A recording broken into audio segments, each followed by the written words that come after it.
பச்சூர் அருகே சொத்தமலை கிராமத்தில் முப்பெரும் ஆலை மகா கும்பாபிஷேகம். ஆயிரக்கணக்கான பக்தர்கள் தரிசனம். திருப்பத்தூர் மாவட்டம் நாற்றவள்ளி தாலுகா பச்சூர் அடுத்த சொத்தமலை கிராமத்தில் அமைந்துள்ள ஸ்ரீ செல்வ கணபதி, ஸ்ரீ கல்யாண முருகன் மற்றும் அகிலாண்ட அருள் ஸ்ரீ சொத்தமலை மாரியம்மன் ஆலயங்களின் மகா கும்பாபிஷேகம் பக்தர்கள் முன்னிலையில் வெகுமரிசையாக கோலாகலமாக நடைபெற்றது.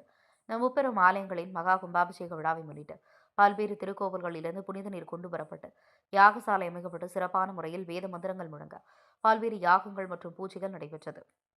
அதனைத் தொடர்ந்து ஸ்ரீ செல்வ கணபதி கோபுரம், ஸ்ரீ கல்யாண முருகர் கோபுரம் மற்றும் ஸ்ரீ சொத்தமலை மாரியம்மன் ஆலய கோபுரத்தின் மீது புனித நீர் ஊற்றப்பட்டு மகா கும்பாபிஷேகம் நடைபெற்றது. மேலும் அந்த நேரத்தில் ஆலயம் முழுவதும் பக்தர்கள் ஓம் சக்தி என முழங்கிய கோஷங்கள் ஒழிக்க பக்தி பரவச சூழல் நிலவியது. பின்னர் ஸ்ரீ சொத்தமலை மாரியம்மனுக்கு பாலாபிஷேகம், திருநீர் அபிஷேகம், இளநீர் அபிஷேகம் உள்ளிட்ட பல்வேறு அபிஷேகம் மற்றும் சிறப்பு பூஜை நடைபெற்றது. தொடர்ந்து தீபாராதனை காண்பிக்கப்பட்டது. இந்த விழாவில் கலந்து கொண்ட ஆயிரக்கணக்கான பக்தர்களுக்கு சிறப்பான முறையில் அன்னதானம் வழங்கப்பட்டது. மேலும் நிகழ்வில் இறைஞான தத்துவம் சார்பில் குரு ஜம்புதாஸ் அடிகளார், பல்வேறு குருமார்கள், ஊர் பொதுமக்கள் உள்ளிட்ட ஏராளமானோர் கலந்து கொண்டு மகா கும்பாபிஷேக விழாவை சிறப்பித்தனர். திருப்பத்தூர் மாவட்ட கேப்டன் டிவி மாவட்ட செய்தியாளர் கேப்டன் சி ரமேஷ்.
வாக்கியம் போதும் இன்னும் 5 நிமிடங்களே உங்களுக்கு காரணத்தினால்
Come on!